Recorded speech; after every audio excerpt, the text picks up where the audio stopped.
नमस्कार। आज हम बात करेंगे कहानी के एक ऐसे मोड़ की, एक ऐसे पल की जिसने एक पूरी की पूरी दुनिया ही बदल दी। ये सिर्फ एक चैप्टर नहीं है बल्कि एक बिल्कुल नई दुनिया का दरवाजा है।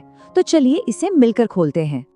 कहानी की शुरुआत होती है एक जोरदार आवाज से, धड़ाम। जरा सोचिए उस सीन के बारे में। चारों तरफ तूफानी समंदर, बीच में एक चट्टान और उस पर टिकी एक छोटी सी झोपड़ी। और उस झोपड़ी के अंदर का माहौल इतना टेंशन भरा है कि उसे हवा में महसूस किया जा सकता है। तो हमारे पहले हिस्से में हम देखेंगे एक तूफान और एक अजनबी की एंट्री। एक ऐसी एंट्री जो डर्सली परिवार की बनाई हुई शांति भरी दुनिया को हमेशा हमेशा के लिए बिखेर कर रख देती है। ये सिर्फ एक चैप्टर नहीं बल्कि कहानी का वो टर्निंग पॉइंट है, वो दहलीज है जिसे हमारा मेन कैरेक्टर अब पार करनी ही वाला है। ये दरवाजा है एक मामूली सी दुनिया और एक जादुई दुनिया के बीच का। और फिर जोरदार धमाका। दरवाजा अपने कब्जों से निकलकर नीचे गिर पड़ता है और सामने खड़ा है एक बहुत ही विशाल आदमी। ये कोई मामूली दस्तक नहीं थी, ये तो एक ऐसी ताकत की दस्तक थी जिसे कोई रोक नहीं सकता। आखिर ये कौन है? लंबे लंबे उलझे हुए बाल और दाढ़ी, चेहरा तो लगभग छिपा हुआ ही है और उसकी आंखें काले भौरों की तरह चमक रही हैं। मतलब पहली नजर में तो वो किसी बुरे सपने से कम नहीं लगता। लेकिन कहानी में ट्विस्ट यहीं आता है। इतना डरावना दिखने वाले इस इंसान के पहले शब्द धमकी वाले नहीं बल्कि बिल्कुल आम और थके हुए हैं। और यही कॉन्ट्रास्ट हमें पहली बार बताता है कि इस नई दुनिया में जो जैसा दिखता है वैसा होता नहीं है। और यहीं हमें मिलती है अलौकिक शक्ति की पहली झलक। अंकल वर्नन अपनी राइफल निकालते हैं जो हमारी मामूली दुनिया का हथियार है, लेकिन वो विशाल अजनबी वो उस राइफल को ऐसे मोड़ देता है मानो वो रबर की बनी हो।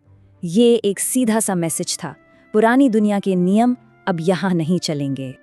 चलिए अब बात करते हैं एक सरप्राइज बर्थडे की, जहां एक छोटी सी मेहरबानी से इस अजनबी के आने का असली मकसद धीरे धीरे सामने आने लगता है।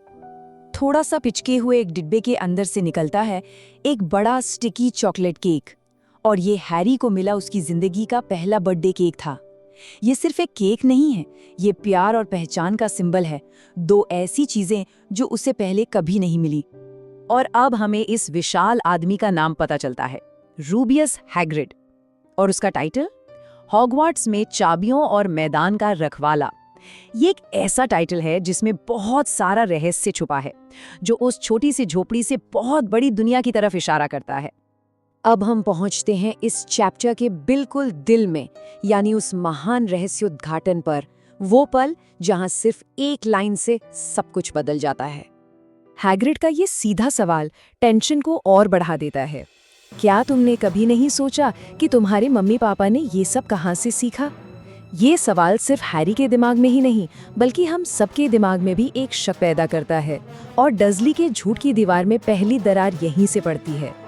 हैग्रिड की दुनिया और हैरी की दुनिया के बीच का जो फासला है ना, वो चौंकाने वाला है। जब हैग्रिड कहता है तुम्हारे मम्मी पापा की दुनिया, तो हैरी का हैरान कर देने वाला जवाब आता है, कौन सी दुनिया? और ये दिखाता है कि उसे सच में कुछ भी नहीं पता। और फिर आते हैं वो शब्द जो सब कुछ बदल कर रख देते हैं। हैरी, तुम एक जादूगर हो। ये सिर्फ शब्द नहीं है, ये एक पहचान है, एक किस्मत है। और इसी एक लाइन से हैरी की आम जिंदगी हमेशा के लिए एक असाधारण कहानी बन जाती है। और इस खुलासे के फौरन बाद एक पक्का सबूत भी सामने आता है, हॉगवर्ट्स का एडमिशन लेटर। ये सिर्फ एक कागज का टुकड़ा नहीं है, ये इस बात का सबूत है कि हैरी की भी एक जगह है, एक ऐसी दुनिया है जहाँ वो अकेला नहीं है। इस बड़े खुलासे के बाद झूठ का पूरा जाल एक एक करके खुलने लगता है। तो अब अगले हिस्से में हम जानेंगे उस छिपे हुए इतिहास के बारे में जिसे 10 साल से दबाकर रखा गया था। और यहीं हमें सीखने को मिलता है इस छिपी हुई दुनिया का पहला नया शब्द, मगल, यानी वो लोग जिनमें जादू नहीं होता। ये एक छोटा सा शब्द है, लेकिन ये पूरी दुनिया बना देता है। जादुई और गैर जादुई लोगों के बीच एक साफ लकीर खींच देता है। 10 साल का धोखा अब सामने आ चुका था। तुम्हारे मम्मी पापा एक कार एक्सीडेंट में मर गए थे। एक सीधा साधा दुख भरा झूठ, लेकिन सच तो कई ज्यादा भयानक और जादुई था। एक कार एक्सीडेंट भला लिली और जेम्स पॉटर को कैसे मार सकता है? उन्हें तो हू ने मारा था। तो आखिर उस रात हुआ क्या था? कहानी कुछ ऐसी है। वोल्डेमॉर्ट का आतंक बढ़ता है, वो पॉटर्स को मार देता है, लेकिन एक बच्चे पर उसका जानलेवा श्राप रहस्यमय तरीके से फेल हो जाता है और इसी वजह से उस दुष्ट जादूगर का खात्मा हो जाता है। हैरी की कहानी, जो अब तक एक पर्सनल ट्रेजेडी थी, अब एक बहुत बड़ी मिसाल बन जाती है। अब हम अपने आखिरी हिस्से में हैं, जहां हम देखेंगे जादू की पहली झलक, एक ऐसा पल जो पावर के बैलेंस को हमेशा के लिए बदल देता है। अंकल वर्नन कंट्रोल बनाए रखने की अपनी आखिरी बेकरार कोशिश करते हैं। वो हॉगवर्ट्स के हेडमास्टर डंबलडोर की बेइज्जती करते हुए चिल्लाते हैं, अपनी उस पुरानी दुनिया को बचाने की कोशिश में जो अब उनके हाथों से फिसल रही है। और बस यही वो लाइन थी जिसे हैग्रिड के लिए पार नहीं किया जा सकता था। उसका वो भयानक गुस्सा सिर्फ नाराजगी नहीं थी, बल्कि वो गहरी वफादारी और इज्जत की निशानी थी। हमें पता चलता है कि ये विशाल आदमी एक महान इंसान के लिए कितना समर्पित है। और फिर बैंगनी रोशनी की एक तेज चमक होती है, एक पटाखे जैसी आवाज आती है और डडली की पैंट से एक सुअर की पूंछ निकल आती है। कहानी में ये पहली बार था जब हकीकत को बदलने के लिए सीधे सीधे जादू का इस्तेमाल हुआ। ये मजेदार भी है, थोड़ा डरावना भी, और एक तरह से हिसाब भी बराबर हो जाता है। और इस पूरी बातचीत को हम खत्म करेंगे एक बहुत ही गहरे सवाल के साथ, जो असल में हैरी के अंदर चल रही कश्मकश को दिखाता है। अगर उसने दुनिया के सबसे बड़े जादूगर को हरा दिया था, तो फिर डडली उसे हमेशा एक फुटबॉल की तरह लात कैसे मार पाता था?